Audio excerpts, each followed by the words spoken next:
부처님의 모든 가르침은 연기의 바탕을 두고요. 사성제가 펼쳐진 거로 보고 공부를 해야 합니다.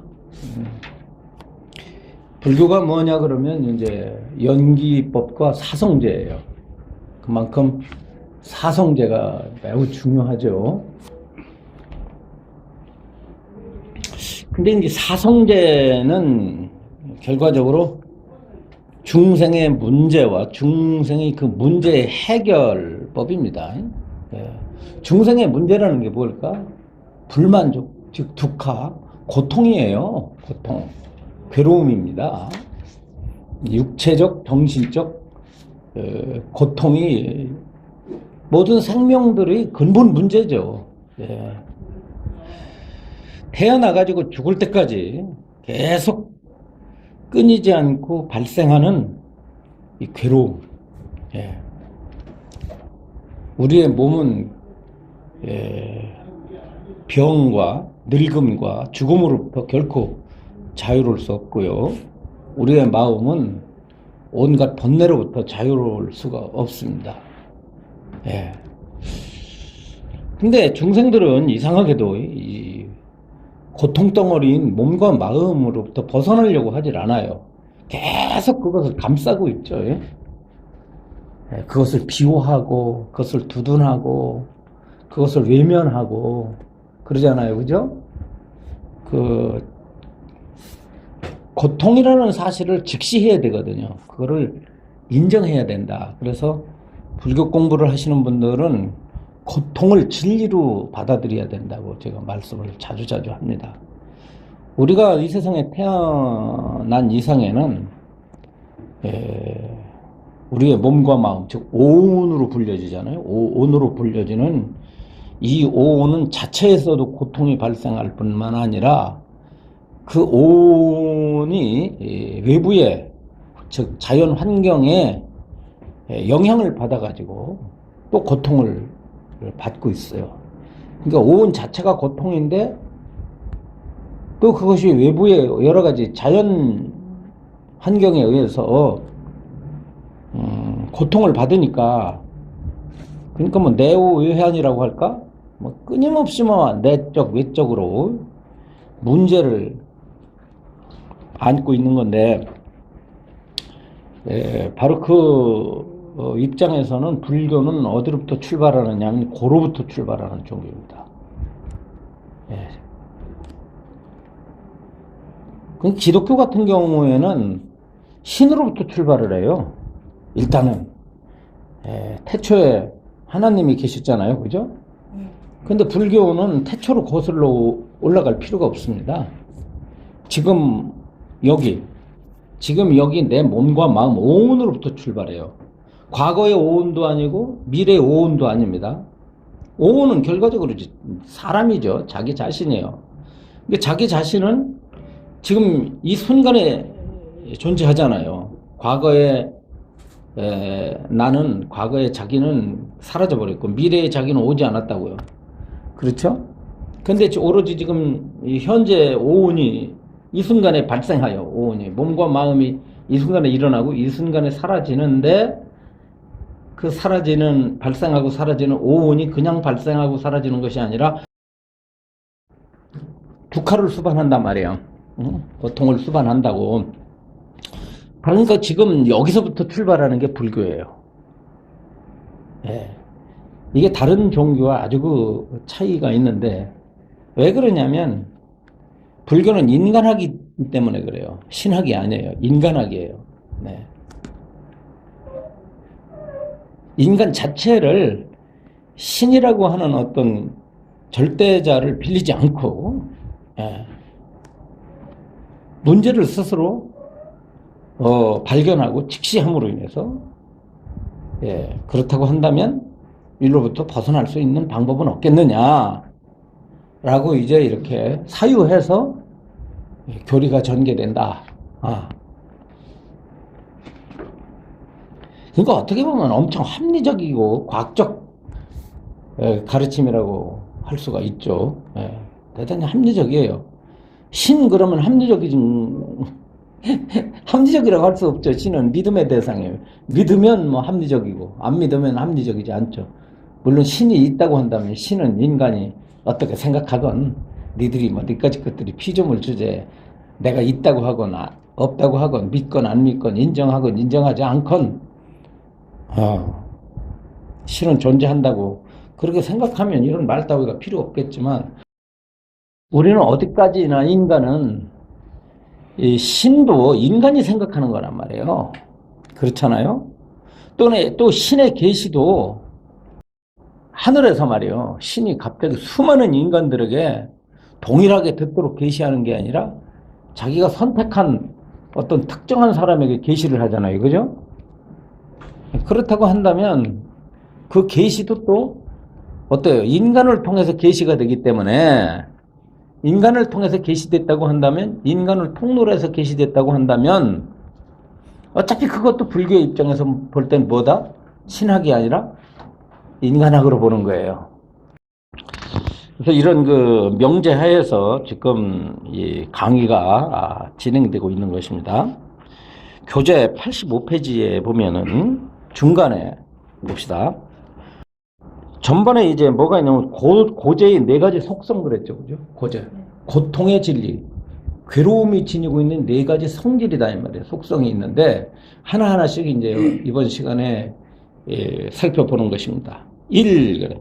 오염된 온들은 그랬습니다. 오염된 온들은 온이라는 것은 여기선 오온이죠. 색온, 수온, 상온, 행온, 식온이다 그랬습니다.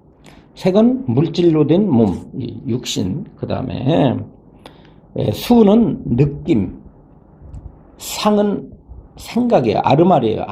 어떤 인식이죠. 그렇죠. 그 다음에 행은 의지입니다. 의지. 무엇 하고자 하는 거예요. 의지. 그리고 이 행은 무엇과 동일한 의미를 가지고 있냐면 업과 동일한 의미를 가지고 있습니다. 업 있죠? 업. 그죠? 행은 업과 관련되어진 용어예요. 그래서 의지입니다. 의도라고 말을 해요. 의도. 부처님께 이제 제자가 묻죠. 무엇이 업입니까? 그랬어요. 업의 의미가 뭡니까? 그랬더니 의도라고 말을 했습니다. 이 행을 의도라고 말을 해요. 그 다음에 식은 의식이에요. 이것들이 어떻게 되냐면 오염되어 있다. 번뇌에서 오염되어 있어요. 근데 언제부터 오염되냐면 태어날 때부터 오염되어 있어요. 근데 왜 태어날 때부터 오염되어 있을까? 그 이유가 뭐죠? 부모로부터 업을 상속받았기 때문에 그래요. 부모들이 오염된 부모들에 의해서 태어나니까 자연이 어떻게 했어요? 자녀들도 오염될 수밖에 없고, 계속해서 모든 생명들은 전부 다 오염된 상태로 나타나는데, 어떻게 오염되냐면 자기 자신의 본성을 알질 못해요. 내 몸과 마음이 어떠한 구조로 이루어졌는지를 알지 못하잖아요. 알지 못하고 태어나잖아요. 그러고 나서 태어나서도 나라고 하는 것이 어떤 구조로 이루어지는지에 대해서 들어본 적도 없고 알려고 하지도 않고 그런 사람을 만나지도 않아요. 그냥 잘 먹고 잘 사는 거. 어떻게 하면 내가 건강하고 맛있는 거 먹고 오래 살고 내가 사랑하는 가족들과 화합하고 행복하게 화목하게 잘 사느냐라고 하는 것에 초점을 맞추고 거기에 또 욕망이 더한 사람은 자아를 세상에 확대하기 위해서 명예를 추구하고 권세를 추구하고 그러잖아요. 그죠? 그리고 그것을 또 자기가 살아갔던 방식대로 자기가 사랑하는 자식들에게 또 그렇게 살도록 유도를 한단 말이에요.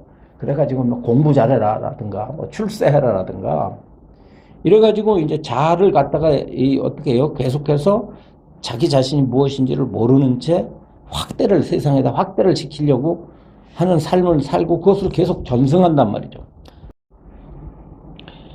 자기 자신이 무엇인지를 알지 못하고 태어난 채 알지 못하고 죽는 걸 이걸 뭐라고 그러냐면 이걸 무명이라고 하는 거예요. 무명. 그러니까 태어날 때부터 모든 중생은 무명을 짊어지고 나와요.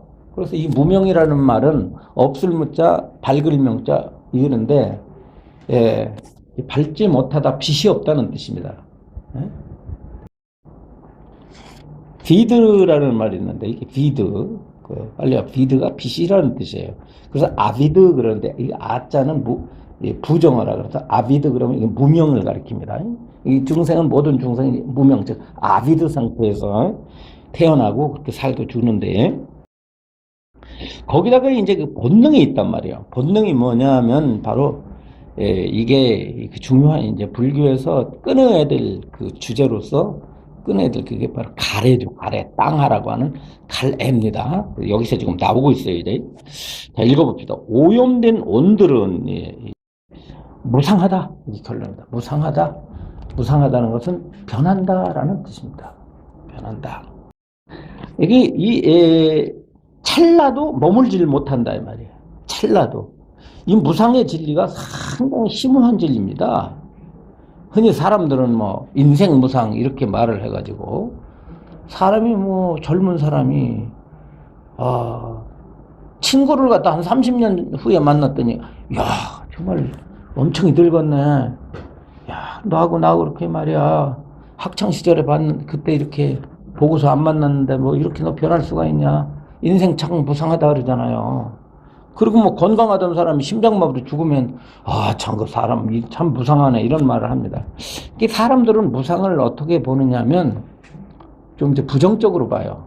그러니까 가시적인 걸로 봅니다. 내 눈으로 봐가지고 뭐가 뭐 이렇게 뭐 젊었던 사람이 젊은 시절에 사람이 늙어서 보니까 뭐 변했으니까 그걸 무상하다. 혹은 피던 꽃이 아주 아름답던 꽃이 뭐 하루 이틀 하룻밤 자고 났더니 그 꽃이 떨어지니까 정말 꽃잎처럼 무상한 인생 뭐 이렇게 말을 하잖아요. 근데 이 무상이라고 하는 것은 눈에 보이지 않는 그 찰나 무상이라는 게 있습니다. 이 무상의 두 종류가 있는데 하나는 찰나 무상이에요. 또 하나가 뭐냐면 일기 무상입니다. 찰나 무상이라는 것은 순간순간 변하는 거예요. 네. 순간순간 변하는데 이 변한다는 것은 끊임없이 변했어요. 이 찰나라고 하는 것이 이제 일찰나라는 말을 쓰잖아요. 그죠? 일찰나라고 그러는데 이 일찰나의 그 용어가 뭐냐면 이렇게 기술하고 있습니다. 한 찰나가 얼마나 짧은 시간이냐면 인도의 카시라고 하는 그 지명이 있는데 그 카시라고 하는 그 땅에서 나는 그 지역에서 나는 비단이 있습니다. 그 카시산 비단인데 그 비단 실을 거미줄처럼 그렇게 얇은 비단 실을 팽팽하게 잡아다닌단 말이죠. 팽팽하게 잡아다니는데 그 취모검이라는 검이 있어요. 불교에도 이게 자주 나오는데 취모검은 이루 말할 수 없이 그 예리한 칼을 가리키는데요. 얼마나 예리하냐면 그 칼위에다가 이렇게 머리카락을 올려놓으면 그냥 머리카락이 싹 벼질 정도로 그게 얼마나 그 날이 잘 쓴 칼이겠어요? 그 칼을 갖다가 비단에다 딱 대는 순간에 어떻게 돼? 이렇게 끊어지는 순간, 그 끊어지는 순간이 그게 바로 64찰나가 지나는 순간이라는 거예요. 그런데 이 1찰나를 다시 1000억분의 1을 해도 어떤 오온 자체가 머물질 못해요. 그러니까 우리의 물질이라고 하는 것은 정신도 그렇고 물질도 그렇고요. 사실은 존재한다라고 하려면 어떻게 돼요? 뭔가가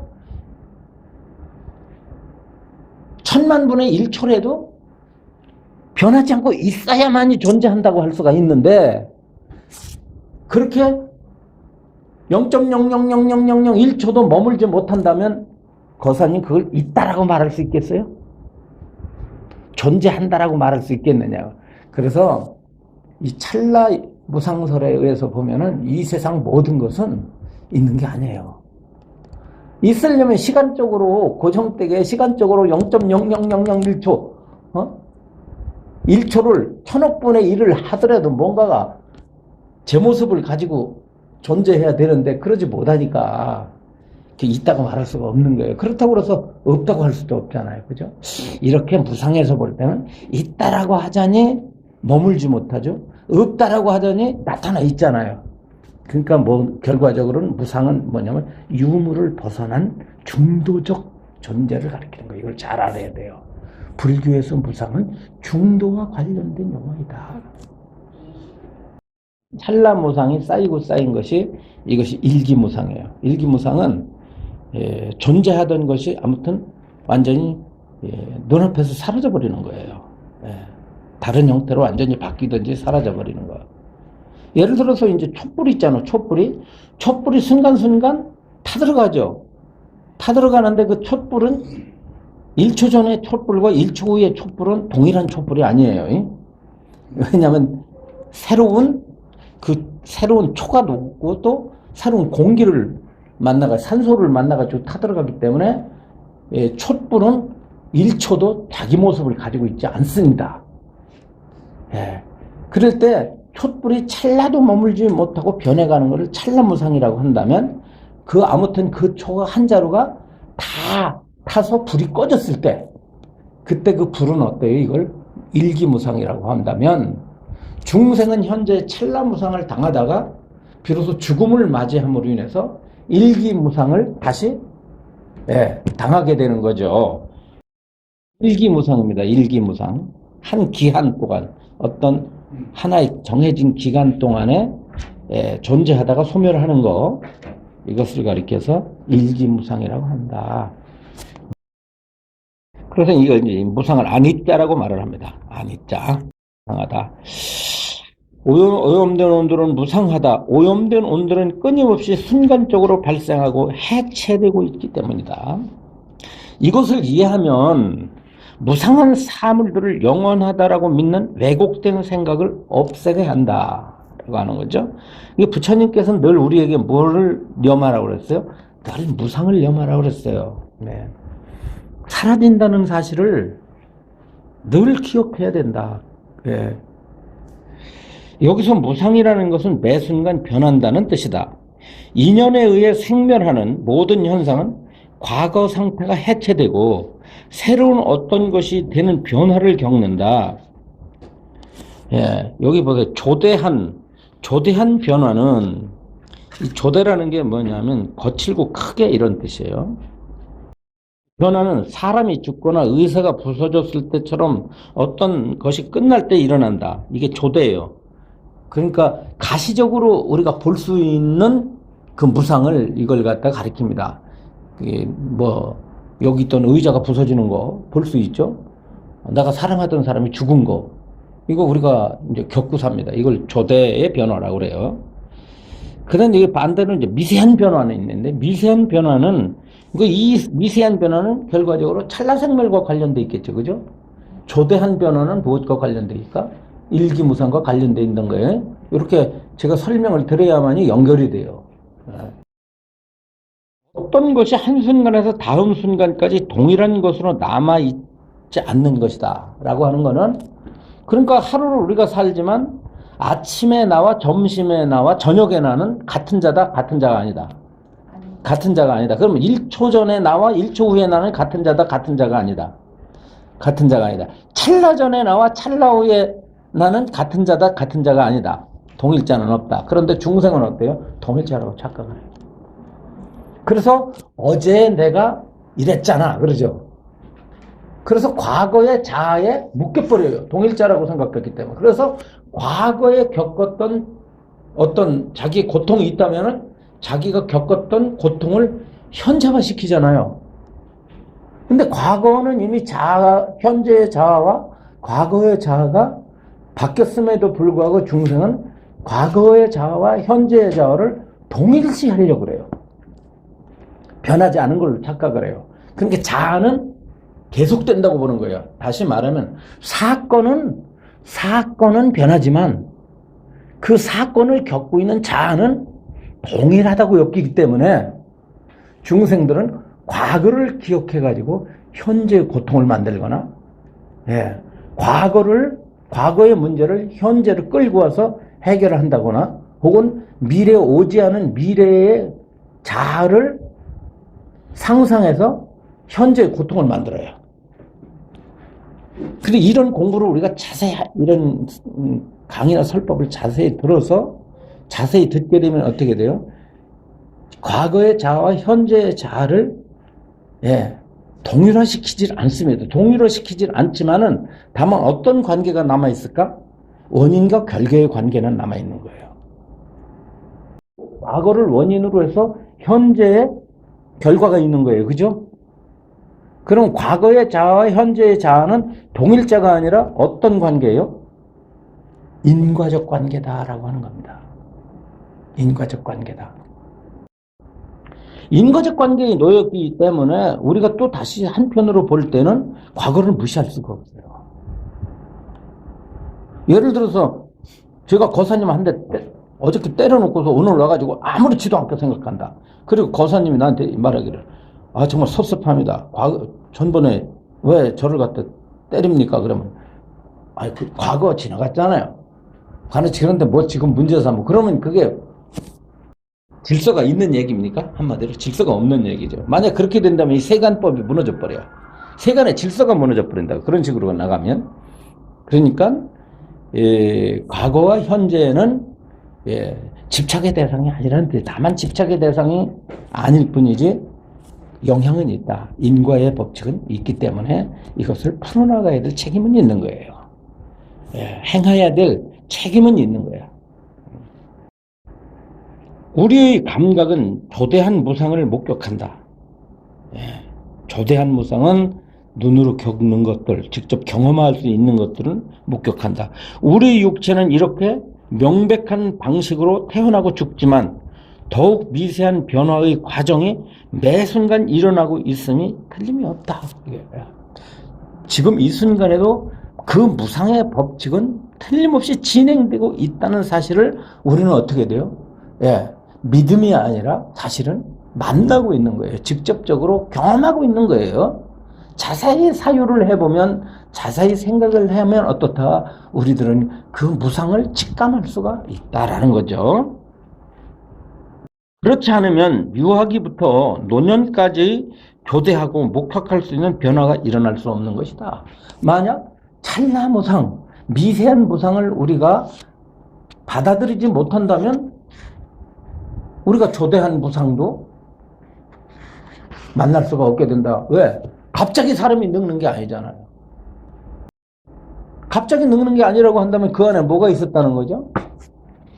미세한 무상이, 찰나 무상이 존재했다는 사실을 우리가 증명할 수가 있다.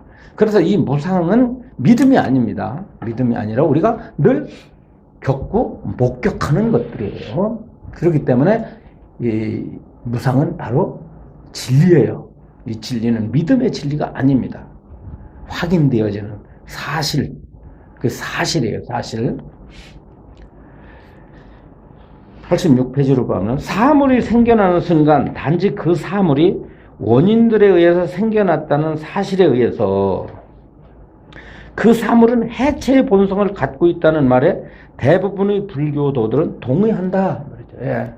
그렇죠. 그러니까 모든 사물이 생길 때는 그냥 생기지 않고 그 사물이 생길 수 있는 뭐가 있다? 원인이 있다 이 말이죠. 원인과 조건. 그러니 이 말이면 연기라는 의미를 함축하고 있는 거예요. 연기인 조건으로, 원인과 조건으로 나타난 모든 사물들은 어떻게 된다? 해체되는 본성을 가지고 있는 거예요. 만들어질 때 이미 어떻게 돼요? 만들어질 때 이미 해체의 본성을 갖고 있는 거예요. 예를 들어서 여기 컵이 유리컵이라고 한다면요. 컵은 해체될 수 있는 본성을 가지고 있는 거예요. 만들어질 때 이미. 그런데 이 찻잔을 내가 이제 이렇게 너렸더라고 깼다고 칩시다. 깨뜨렸다고 칩시다. 그러면 사람들은 말하기는 이렇게 말을 해요. 보사님이 실수해서 컵이 깨졌습니다. 그래요. 그죠? 그래서 깨지게 된 원인을 어디다 두냐면 컵에다 두지 않고 누구한테 둬요? 컵 외에 다른 것에 원인을 둡니다. 즉, 이 컵이 깨지게 된 것은 법사님이 실수해서 손에서 컵을 내려뜨렸기 때문에 깨졌다 그래요. 그런데 만약에 이 컵이 내려뜨려도 깨지지 않고 집어던져도 깨지지 않고 망치를 때려도 깨지지 않는다면, 그렇게 만들어졌다면 컵은 깨질 수 있어요, 없어요? 없기 때문에 컵이 깨지게 된 직접적 원인은 어디에 있다? 컵 자체에 있다 이거예요. 그러면 저는 조건에 해당돼요. 원인에 해당되지 않아요. 따라서 사람이 죽는 거는 교통사고 냈기 때문에 죽은 것도 아니고 암이 걸렸기 때문에 죽은 게 아니라 결과적으로 어떻게 돼요? 모든 생명은 죽게끔 태어났기 때문에. 그래서 예수한테 이제 묻죠. 제자가. 인간에게 어째서 죄가 있습니까? 그랬어요. 그래서 예수가 말하기를 죄의 싹은 사망이라 그랬어요. 죄의 싹은 사망. 죄로 인해서 죽는, 원죄로 인해서 죽는다 그랬어요. 근데 부처님한테 물었어요. 세존시 어째서 이생들에게 죽음이 있습니까? 노사가 있습니까? 그렇기 때문에 그렇게 물었더니 간단하게 대답하셨어요. 그게 뭐예요? 태어났기 때문에 죽는다. 생으로 말미암아 사가 있다 그랬어요. 그럼 죽기 싫으면 어떻게 돼? 죽기 싫으면 안 태어나면 돼요. 안 태어나면. 응? 그럼 태어나놓고 죽기 싫어하는 건 말도 안 되는 거예요. 그래가지고 태어났고서 뭐 영생한다느니 무슨 뭐 이런 생각들을 하잖아요. 죽게끔 만들어졌는데 안 죽으려고 해요. 안 죽을 수는 없어. 이왕 태어나려면. 그러면 다음 생에 안 태어나려면 어떻게 되냐면 다음 생에 안 죽으려면 안 태어나면 돼요. 하나의 원인이 어떤 것을 발생시키고 그것이 일정 기간 동안 변하지 않고 남아있다가 또 다른 조건이 원인이 되어 그것을 해체시킨다는 말이 아니다 이 말이에요. 아까 말한 거 똑같아요. 1초도 머물지 못한다 그 말이에요. 머물다가 이 존재했던 것이 그 변하지 않고 존재했던 것이 어떤 조건을 만나서 해체되는 게 아니라 그죠? 그냥 자연 발생적으로 만들어진 것은 반드시 어떻다? 그냥 무상하게 변한다는 뜻입니다. 그보다는 어떤 것을 생기게 한 원인들이 바로 그 요소가 그것을 소멸시키는 원인이기도 하다. 어떤 것이 존재하게 된 바로 첫 순간부터 그것은 해체의 본성을 갖고 있다. 그러니까 태어남 자체가 이미 뭐예요? 태어남 자체가 이미 그 속에 해체의 본성을 가지고 있다는 뜻이에요. 그럼 원인을 떠나서는 결과가 있는 게 아니라 원인 속에 뭐가 있다는 뜻이에요. 이미 원인 속에 이미 결과를 내포하고 있다는 뜻입니다. 그래서 이 가르침은 뭐냐면 대부분 사람들은 이렇게 생각해요. 원인 후에 결과가 있다고 생각해요. 그죠? 그런데 엄밀한 의미로 원인 속에 이미 결과를 내포하고 있기 때문에 엄밀히 말하면 다른 한 측면으로 보면 인과 동시설이 있을 수가 있어요.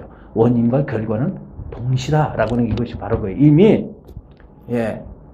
태어나는 순간에 그 결과를 죽음이라는 결과를 이미 해체의 결과를 가지고 있다. 순간이라는 말이 나타나는 것은 발생하는 것과 소멸하는 것이라는 상반되는 것이 아니라 동일한 과정의 두 가지 연속성이라는 거예요. 이게 아주 재밌는 의미가 깊은 말씀이에요. 순간이라는 말 있잖아요. 순간. 이게 이제 여기서는 순간이라고 이렇게 우리가 알기 쉽게 요 용어를 셌지만 불교 용어를 빌리면 뭐예요? 찰나예요. 찰나라고 말합니다. 불교에서는 순간이라고 말하지 않고 찰나라고 말을 해요. 근데 사람들은 이제 일반인들은 찰나라고 하는 불교 용어보다는 순간이라는 일반적인 용어를 사용해 주는 것이 부담이 없으니까. 그러니까 순간이라는 말이 나타나는 것은 발생하는 것과 소멸하는 것이 서로 이렇게 다르다고 보잖아요. 우리들은. 삶과 죽음이 다르다고 보는 거예요. 그런데 삶과 죽음이라는 것은 이렇게 태어남과 죽음이라는 것은 서로 반대가 아니라 어떻게 거다 같이 붙어 있는 거. 태어난다는 것은 무슨 뜻이에요? 이미 죽음을 내포하기 때문에 거사님이 예를 들어서 60년을 살아왔다고 친다는 것은 60년을 살아온 것이 아니라 60년을 죽어온 거예요. 그러니까 산다는 말은 결과적으로 어떤 말과 통하는 거예요? 죽는다는 말과 같은 거예요. 하루를 살려면 어떻게 되죠? 하루를 살려면 하루를 죽어야 돼요. 죽지 않는 삶은 존재할 수가 없어요. 따라서 삶이 없이 죽음이 없고 죽음이 없이 삶이 없기 때문에 불교에서는 영생이라는 말은 결과적으로 뭐예요? 영생이라는 말은 영사라는 말이에요. 영원히 살려면 영원히 죽어야 돼요.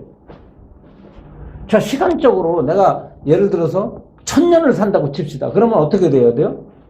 1000년을 과거로 보내야 돼요. 보살님이 어제 자기는 버렸잖아요. 그럼 오늘을 살려면 어떻게 돼요? 어제는 버려야 돼요. 현 찰나를 살려면 과거의 찰나는 버려야 돼요. 그럼 만년을 산다는 것은 만년을 버려야 되기 때문에 버려진 것은 죽음이거든. 따라서 만년을 산다는 것은 만년을 죽는 거기 때문에 영원히 산다는 것은 영원히 죽는다는 말과 같아요. 따라서 죽음이 없이 영원히 산다는 말은 불교에서는 통용되지 않습니다. 불교 용어에는 영생이라는 용어가 존재하지 않고 영생이라는 존재가 그런 용어가 없기 때문에 영멸이라고 하는 그런 언어가 경전 속에는 들어있지 않습니다. 영생이라는 용어는 불교에서 찾아볼 수가 없어요. 기독교 같은 종교, 신을 중심으로 종교에서나 영생이라는 용어가 나와요. 그 영생은 무엇과 영혼이 연결이 되냐? 영혼과 연결이 돼. 영혼. 근데 불교에서는 영혼은 없거든. 영혼이 없으니까 영생이라는 말이 있을 수 없어.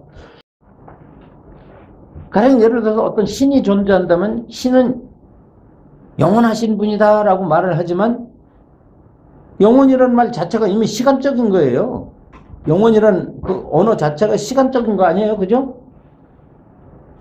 시간적인 거라고 한다면 거기서는 과거, 현재, 미래가 있는 거죠. 그러면 신은 과거에도 있었고 현재도 있고 미래에 있다? 그럼 신 자체가 과거는 버려야 현재에 존재할 수 있는 거 아니에요? 어떤 사람들은 그래, 신에게는 과거, 현재, 미래가 없다 이런 말을 해요. 그게 아리송한 얘기죠.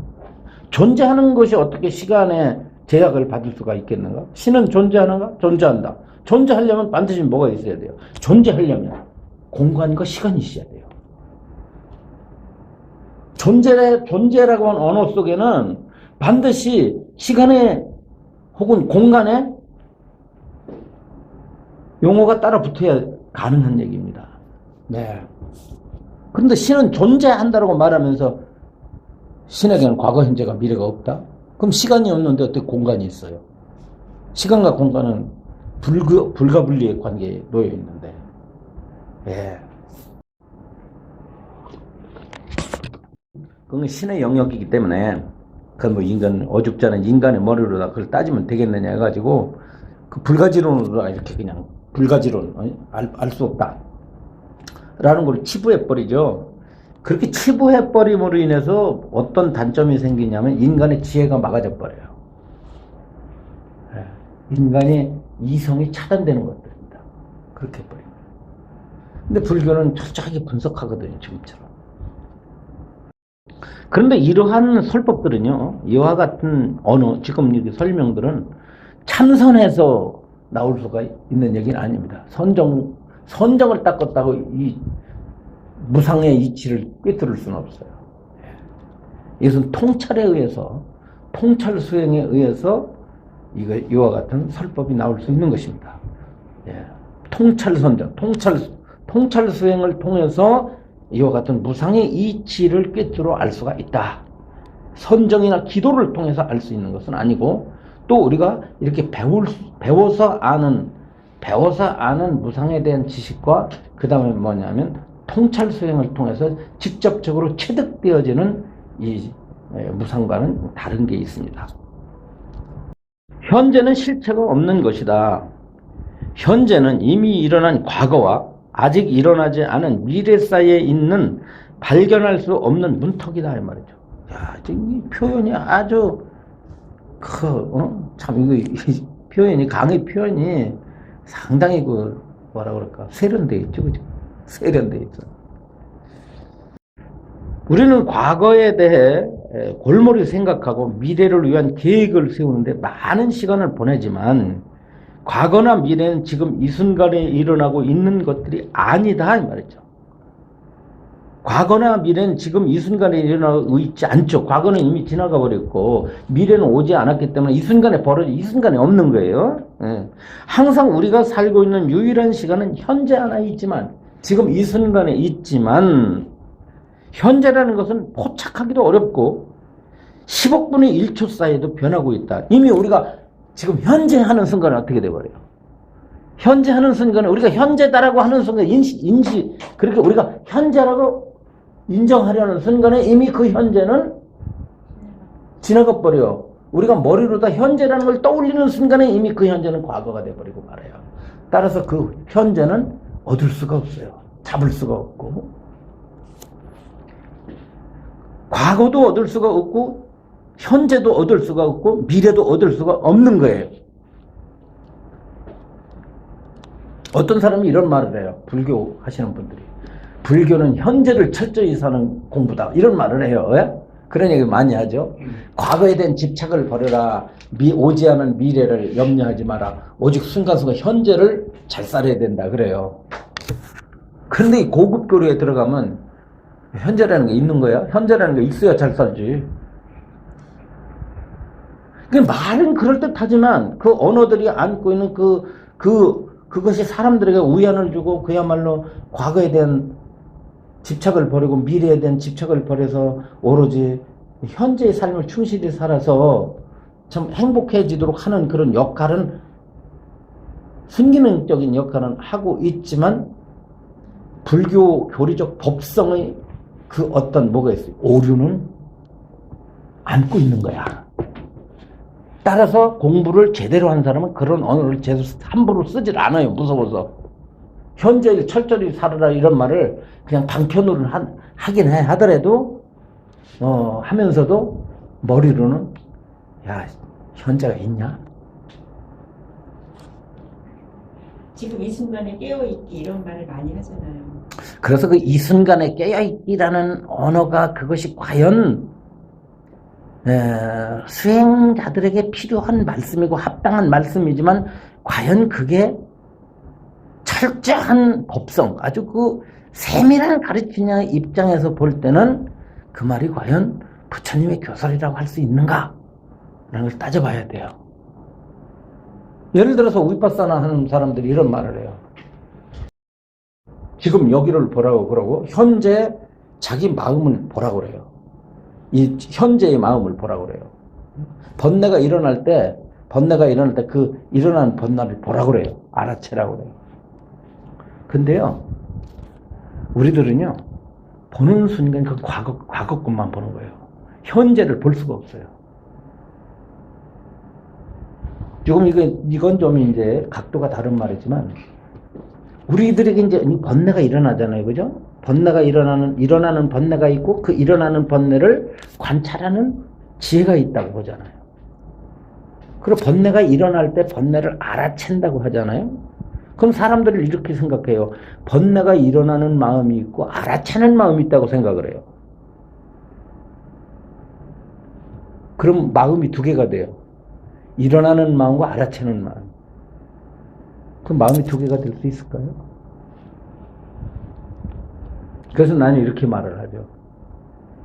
번뇌의 마음을 주시하는, 관찰하는 마음이 알아채는 게 아니라, 그러니까 일어나는 마음을 알아채는 마음이 또 있는 게 아니라 번뇌의 마음이 알아차는 마음으로 바뀐 거다라고 보는 거예요. 이해하시겠죠? 네. 근데 불교에서는 자정분이라는 용어를 쓰잖아요. 예. 스스로 알아차리는 그 기능이죠. 예, 그런 마음의 그런데 속성이 있다고. 속성이 있지만 그게 뭐예요? 하나의 마음이 전변하는 거죠. 예? 견분과 상분이 일어나고 자정분이 증자정분이 되는 거죠. 네. 자정분의 마음이 증자정분의 마음으로 바뀌는 거지.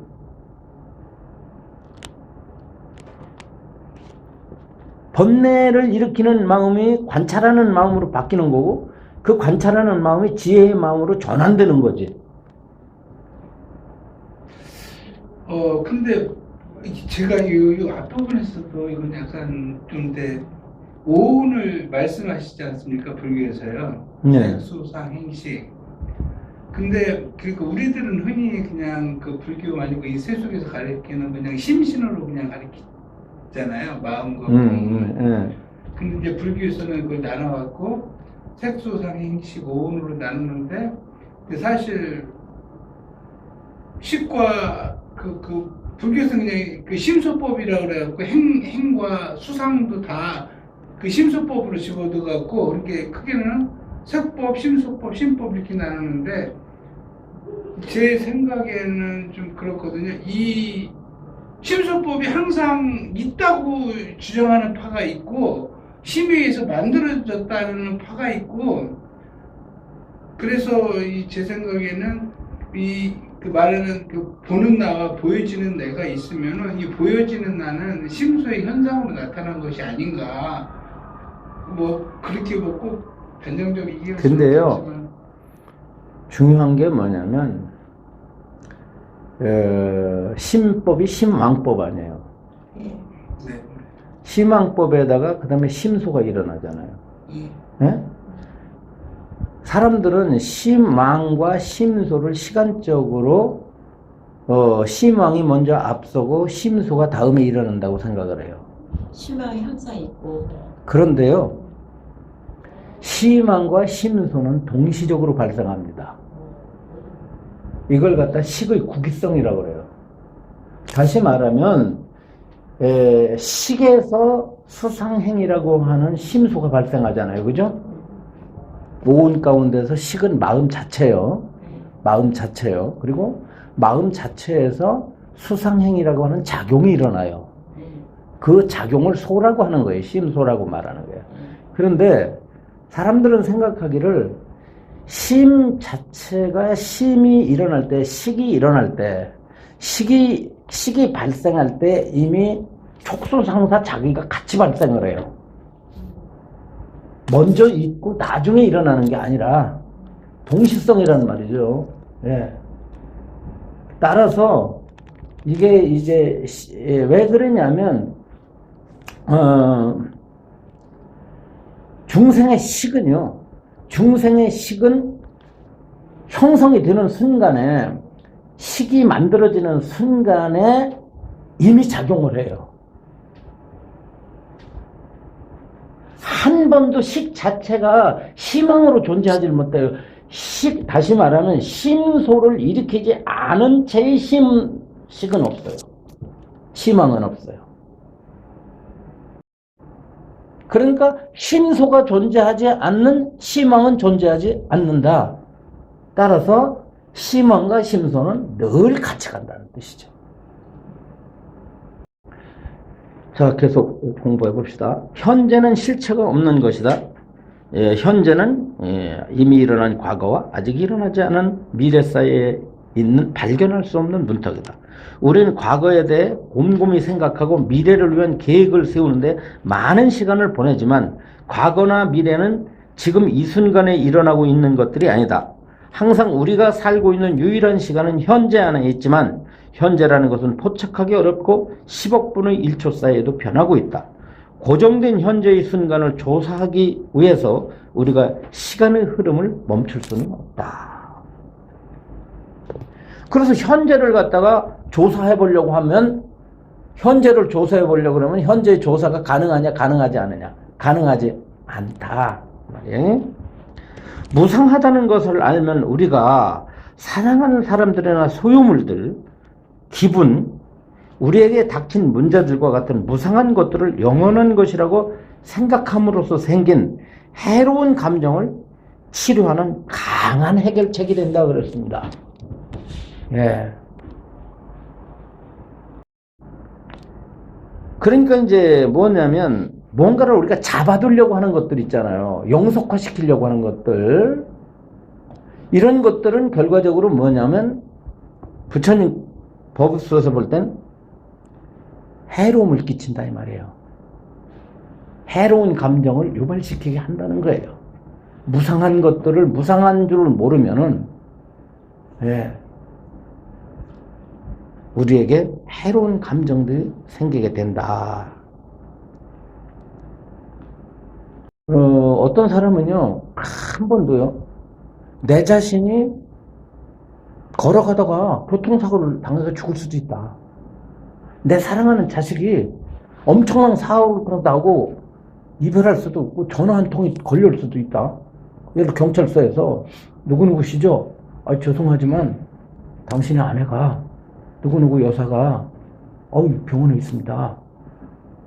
했을 때 이별할 수도 있지 모른다라고 하는 이런 것을 한 번도 생각하지 않는 사람들이 많아요. 늘 안전할 거라고만 생각을 해요. 그러면 그렇게 안전할 거라고만 생각했던 사람들에게 느닷없는 불행이 닥칠 때 어떻게 되죠?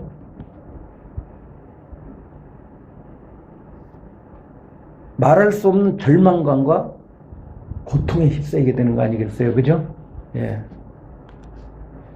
사업이 내가 잘하고 있죠. 잘 되고 있는 사업이 잘못되면 망할 수가 있고 부도날 수도 있다라고 하는 생각을 한 사람은 정말 부도가 났을 때 충격이 덜하죠. 따라서 무상이라고 하는 것은 지극히 사람들에게는 부정적인 용어로 다 다가올 수가 있어요.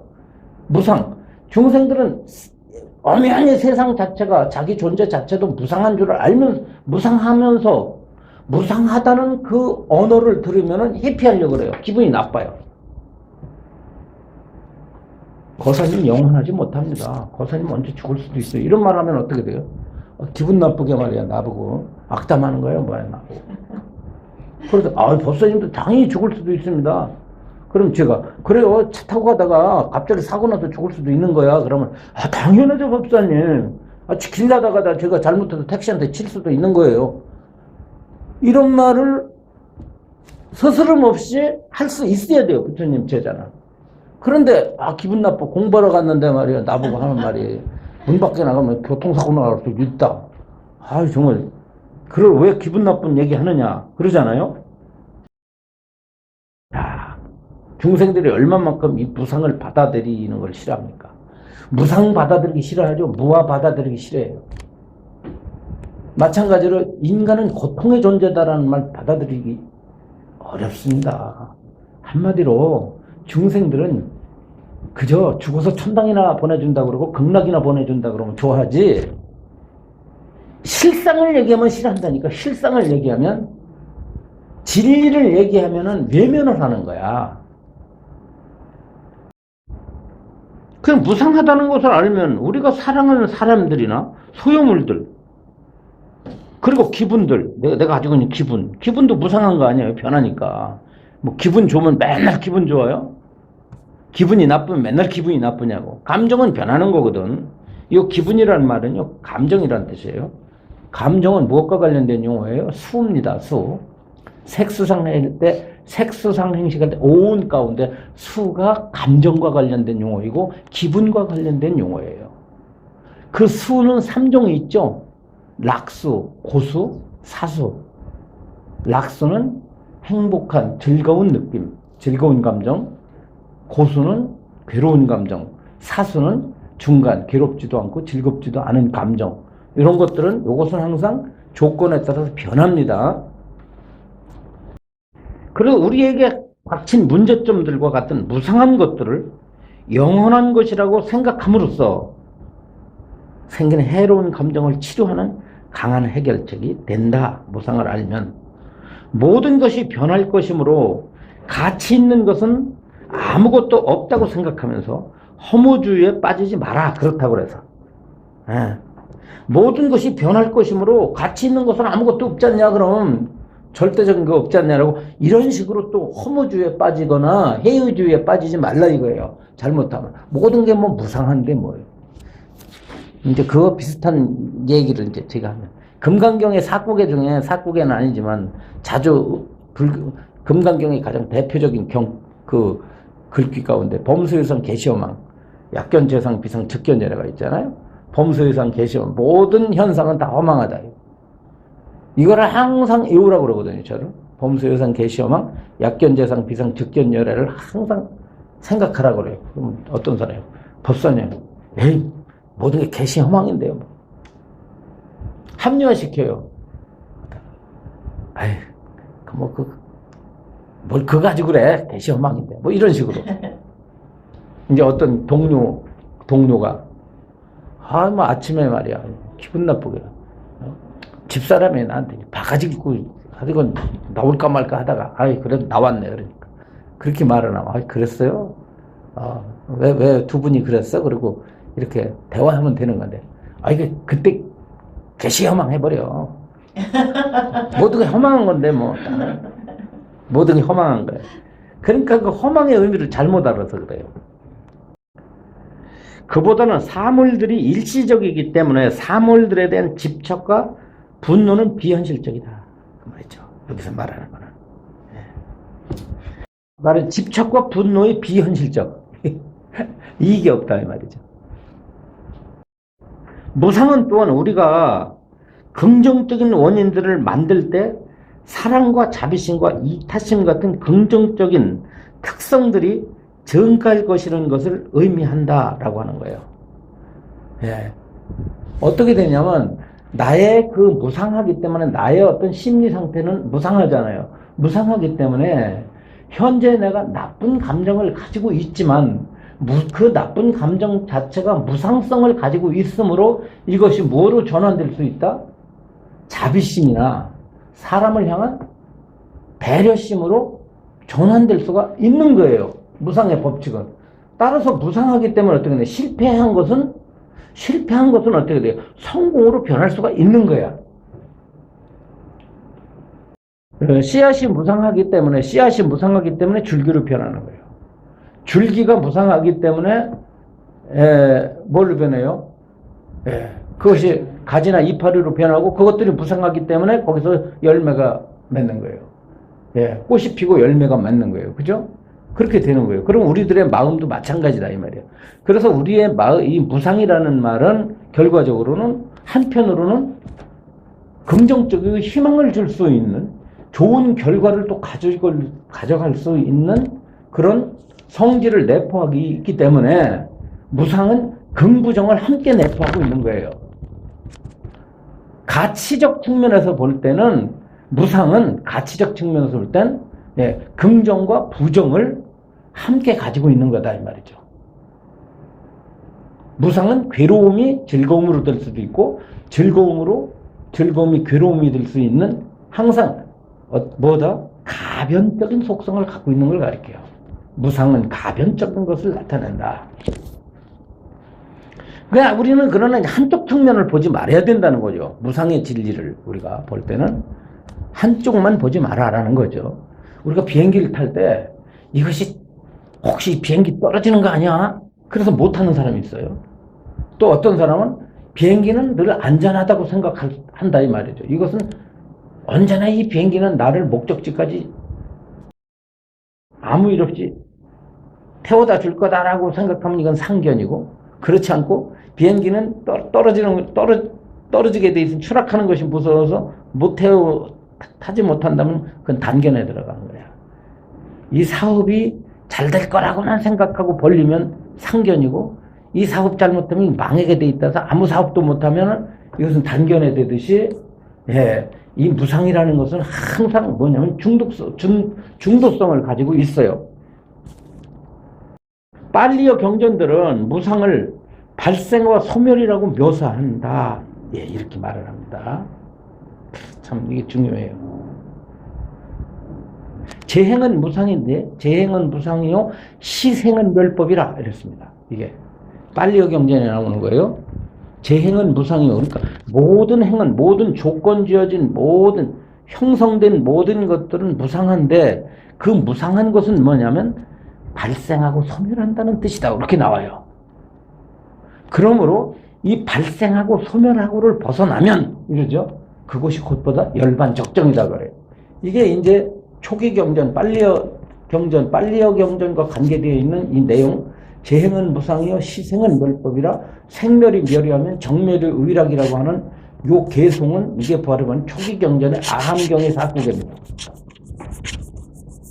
그러니까 무상을 뭘로다 보느냐면 빨리어 경전에서는 무상을 일어남 사라짐으로 보는 거예요. 이렇기 때문에 남방불교의 영향을, 이 빨리어의 영향을 받아가지고 수행을 하는 이 위파사나 수행은 오온을 뭘로 보느냐면 일어나고 사라지는 걸로 봅니다. 계속해서 일어나면 사라짐으로 관찰을 해요. 위파사나 해보셨나요?